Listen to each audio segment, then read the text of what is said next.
Voilà, donc vous allez nous expliquer votre système à 3 niveaux, c'est ça? 3 niveaux de conscience. Ça s'appelle comment? Vous lui avez donné un nom? La méthode TTCE.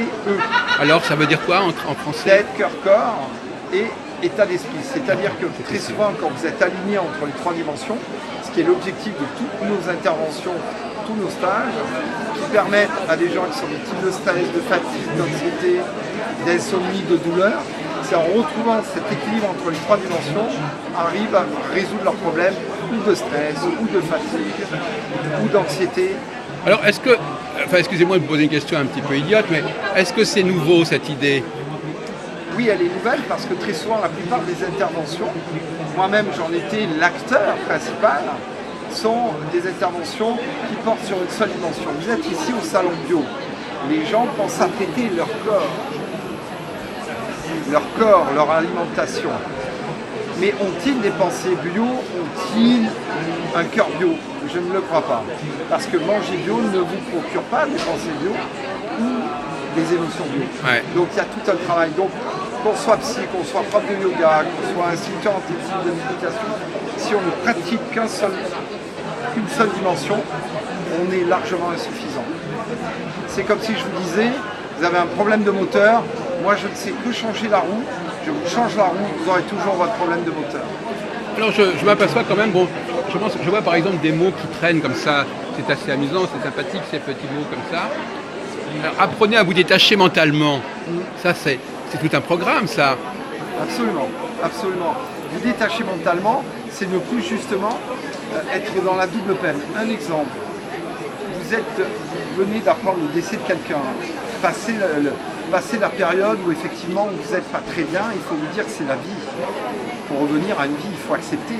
Et vous détacher mentalement, ça ne veut pas dire qu'on n'est pas affecté, ça veut dire qu'on ne met plus de poids sur ce qui ne peut plus être. Donc il faut contrôler un peu ses pensées aussi quelque part. Oui, c'est ça, c'est un peu le principe du yoga quelque part. Voilà, avoir une autre vision du monde. La méditation là, faire un peu de nettoyage du mental. La plupart des gens sont dans la double peine.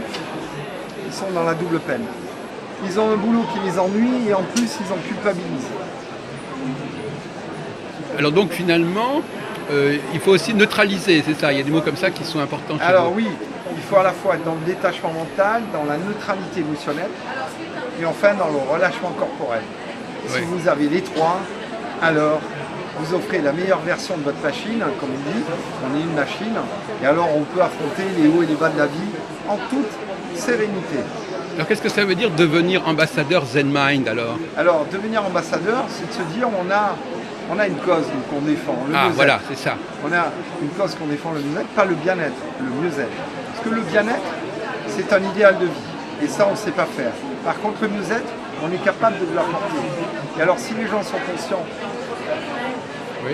qu'on doit être dans le mieux-être, alors qu'ils veulent porter la bonne parole, nous on est une entreprise, malheureusement, les gens ne travaillent pas, toutes les entreprises par exemple ne travaillent pas avec nous, comme tous les gens ne viennent pas à nous parce qu'ils ne nous connaissent pas. Ah, Et donc, on a besoin de gens d'abord qui parlent de mieux-être, qui en aient la conscience et qui disent oui, il est possible d'être dans le mieux-être. C'est pour ça que nous avons aussi besoin de missionnaires, de gens mais alors qui vont parler de notre qu'est-ce que c'est que ce travail en entreprise, Monsieur Lugan? Comment ? Qu'est-ce que c'est que ce travail en entreprise? Qu'est-ce que vous apportez à une entreprise? Alors aujourd'hui, on a des entreprises qui épuisent le corps, mais qui n'aident en aucune manière à les ressourcer. Donc on a des gens qui vont donner leur trip, leur corps, leur mental à l'entreprise et qui rentrent chez eux en fin de journée en ayant tout donné, en n'ayant plus rien à apporter à leurs conjoints, à leurs conjointes, à leurs enfants. Et donc, nous, ce qu'on propose aux entreprises, c'est de permettre aux salariés de se ressourcer, d'être serein, de vivre le travail d'une autre façon. Voilà, en étant une fois de plus détaché mentalement des enjeux, en étant une fois de plus serein, en étant le plus souple possible physiquement. Qu'est-ce que ça signifie être détaché des enjeux? Ça veut dire que, Jusqu'à quel point? vous savez, quand vous êtes dans l'enjeu, vous n'êtes plus dans le jeu, Ouais. vous n'êtes plus dans le plaisir. C'est ce qu'on dit dans le monde sportif, ne regardez pas, n'essayez pas de gagner, contentez-vous de jouer. Participer. Voilà, de jouer.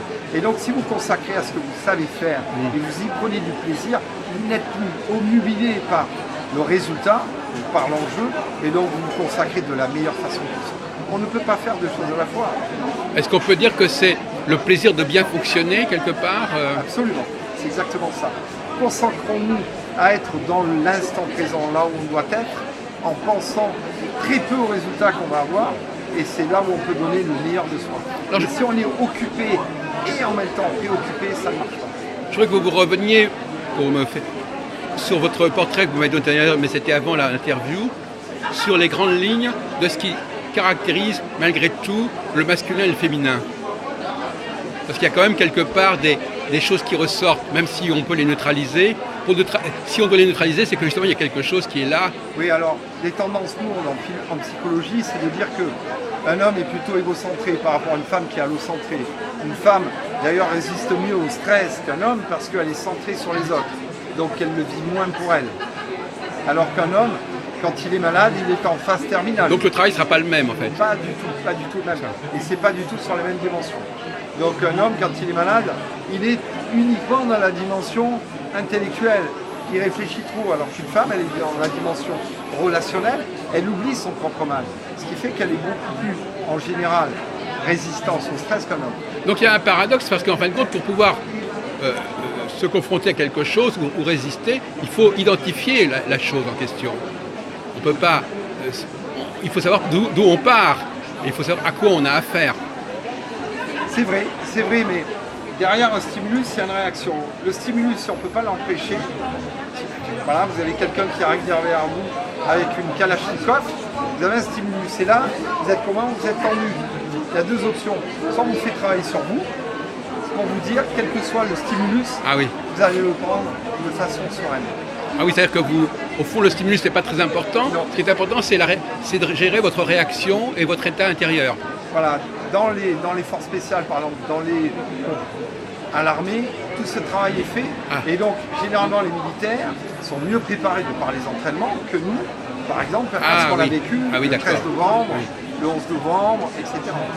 Donc, peu importe le stimulus, c'est vous qui allez réagir. Il faut réguler l'intérieur. Voilà, et au fond, le stimulus, ce qui est important, c'est l'impact qu'il a sur nous et pas ce qu'il est en lui-même, en fait. Exactement. D'ailleurs, l'impact, il est très relatif, il est très subjectif. Donc finalement, ce qui est important, c'est comment on le vit et non pas comment il est en soi. Exactement.